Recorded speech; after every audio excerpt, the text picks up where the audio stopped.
Hello and welcome to the African Utility Week studio. I'm Ashley Theron, Content Editor of ESI Africa. And joining us this afternoon we have Tom Blees, President of the Science Council for Global Initiatives. Welcome Tom, thank you for joining us. Hey, my pleasure. How's the week been for you so far? It's been terrific. I was here in South Africa in November and doing basically nuclear power education for the public, and I got really interested in Africa's plan to build almost 10 gigawatts of nuclear power plants.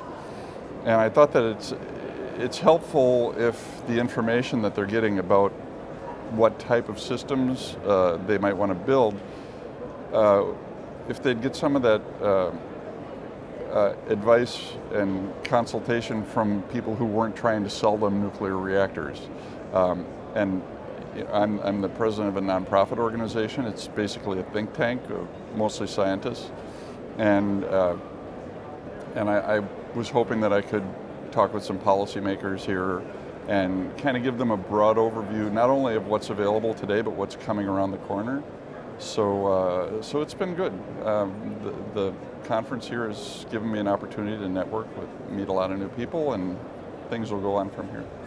Can you elaborate a bit for us, just tell us more about some of the associated myths around nuclear? About the what? The myths around nuclear. Oh, the myths around nuclear power. Oh, wow. Well, there's a movie about that called Pandoras Promise, and we just did a screening of it here, and we're going to be doing other screenings. One of the big things that people worry about is nuclear waste. They say, this is a problem they call it the million-year waste problem. And they say, as long as we don't have a solution for this, we shouldn't build nuclear power plants. Well, there is a solution for it. We know how to make the million-year waste problem a 300-year problem. And even at 300 years, you end up with a waste product that's inert. It's basically like glass or ceramic, and you can just bury it. People don't know about it. People think that nuclear power plants, if they have an accident, can explode like a nuclear bomb, which is not true. And the newer designs are so safe that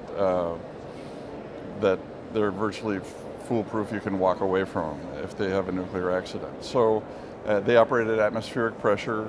And these are designs that are either able to be built right now or will soon be built within the next 5 years.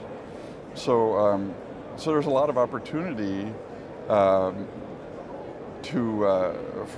Africa to take advantage of these new and super safe technologies in the future. But even the ones that are being offered right now, and it makes sense to get started building the ones that are available now, they're extraordinarily safe.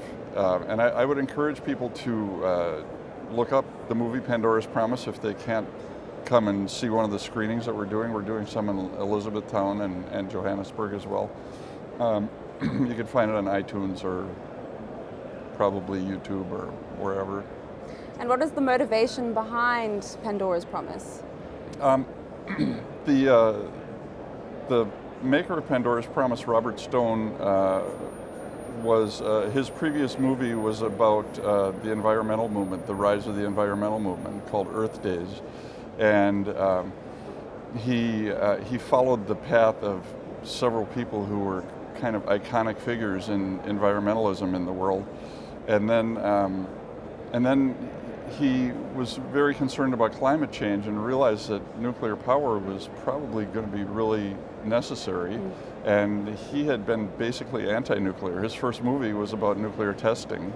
It was called Radio Bikini. And so after making this love letter movie to the environmental movement, and he was the darling of the environmentalists, he makes a movie about nuclear power saying, hey, we need nuclear power.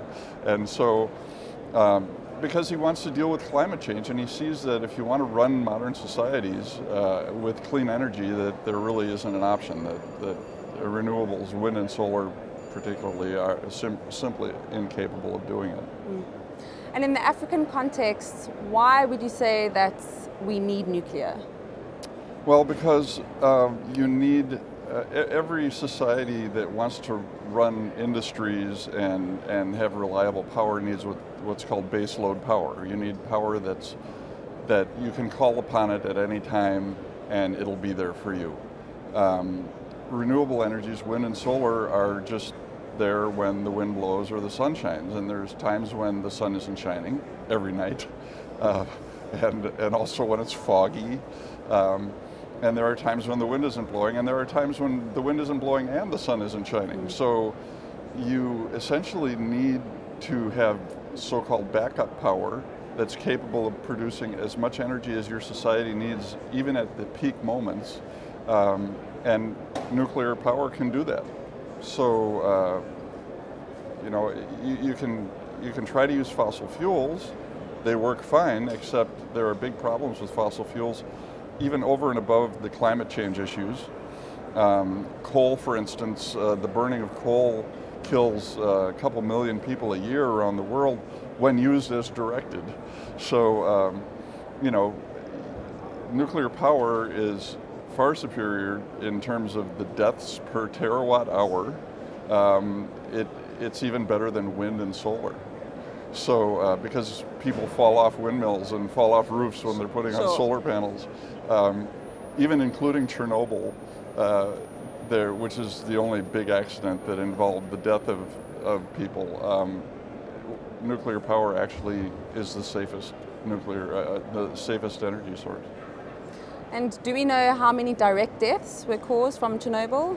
Yeah, there were studies done by the governments of Ukraine and Belarus and Russia and the World Energy Organizations, and there were about, I forget the exact number, it's around 50. It's a lot less than what the public... Well, the public, many people think there were over 1 million deaths, but it's right around 50, I forget the exact number.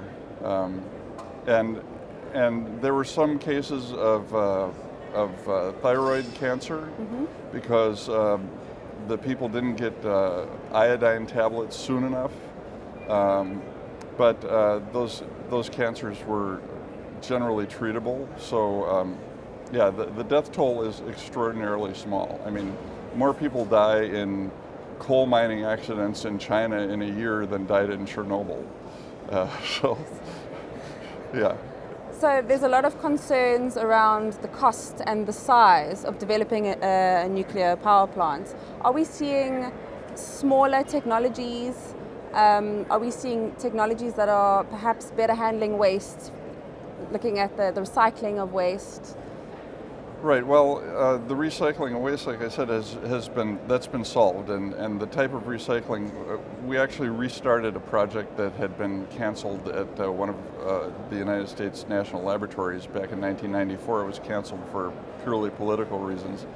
We restarted it 3 years ago, and they have designed a commercial scale recycling plant that will recycle the spent fuel from all types of reactors. So that's not really a problem. What we're starting to see more and more now is a real interest in what they call SMRs, small modular reactors, that can be mass produced and that can be just stacked essentially. So for instance, one company that I have gotten involved with, not financially, but just from a standpoint of development, is called Thorcon. They have a reactor design that's modular. It's like a cylinder, and it'll produce 250 megawatts electric. Now, a big power plant is about 1 gigawatt, about 1,000 megawatts electric, but they can just stack these. They mount the whole power plant on a ship with 2 of these, so that's a half a gigawatt. And if you want a 1 gigawatt power plant, you just bring in 2 of these ships. And you don't even need anything on land. All you need is a big plug to plug it into your grid. Are we seeing that technology in Africa at the moment? Well, the company has a plan to build the first one in about 4 years to start the first one. So, okay. But the design was already, this system was developed in the United States at one of the national laboratories, And it ran for a few years, and this is just a scale up of, and not a very big scale up of that system. So it's a proven technology basically, and it's a matter of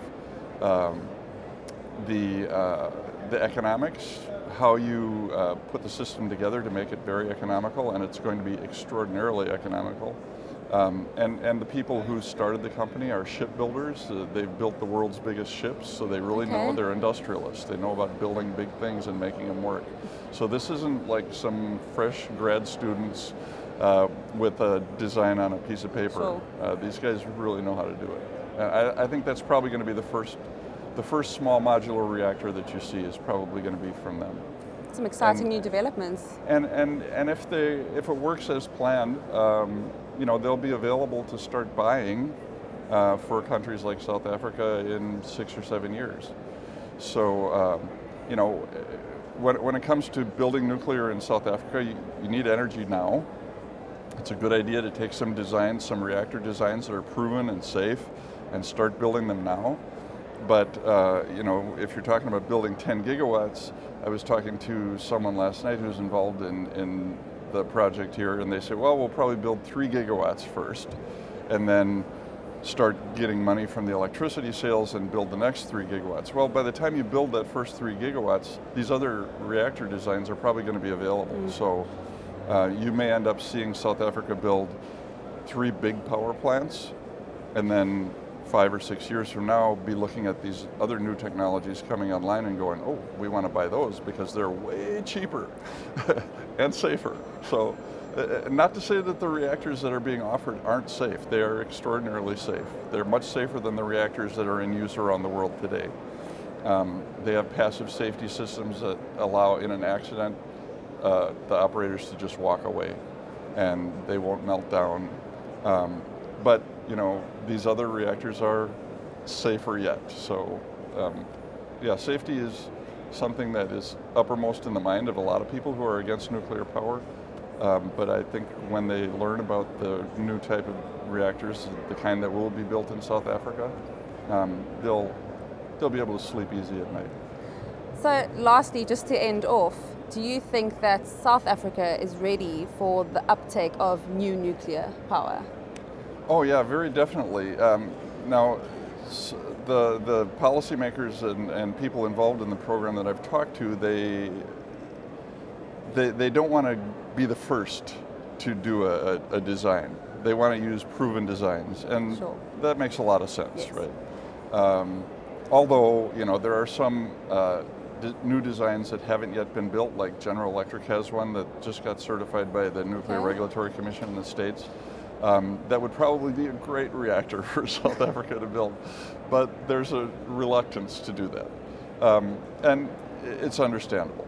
You know, you can't afford to make big mistakes when you're talking about spending billions of dollars. You know, or the trillion rand number that's being bandied about for the project, I think is about at least double what realistically South Africa can build it for. As far as the capabilities, the schools, the nuclear engineering programs at the universities in South Africa are starting to attract more and more young people, and I think what you'll see is the trained nuclear engineers are going to be training as the plants are being built, and by the time the plants are built and operating, you're probably going to have a good knowledge base there. With young people who are new to the industry and well trained, and will be able to have really good jobs for their entire careers. Some exciting stuff. Got some very exciting things to look forward to in South Africa, I think. Very definitely. But Tom, thank you so much for joining us. It's been an absolute pleasure. I hope that you enjoy the rest of the show. Thanks. And enjoy beautiful Cape Town. Okay. I'm Ashley Turan, reporting from African Utility Week.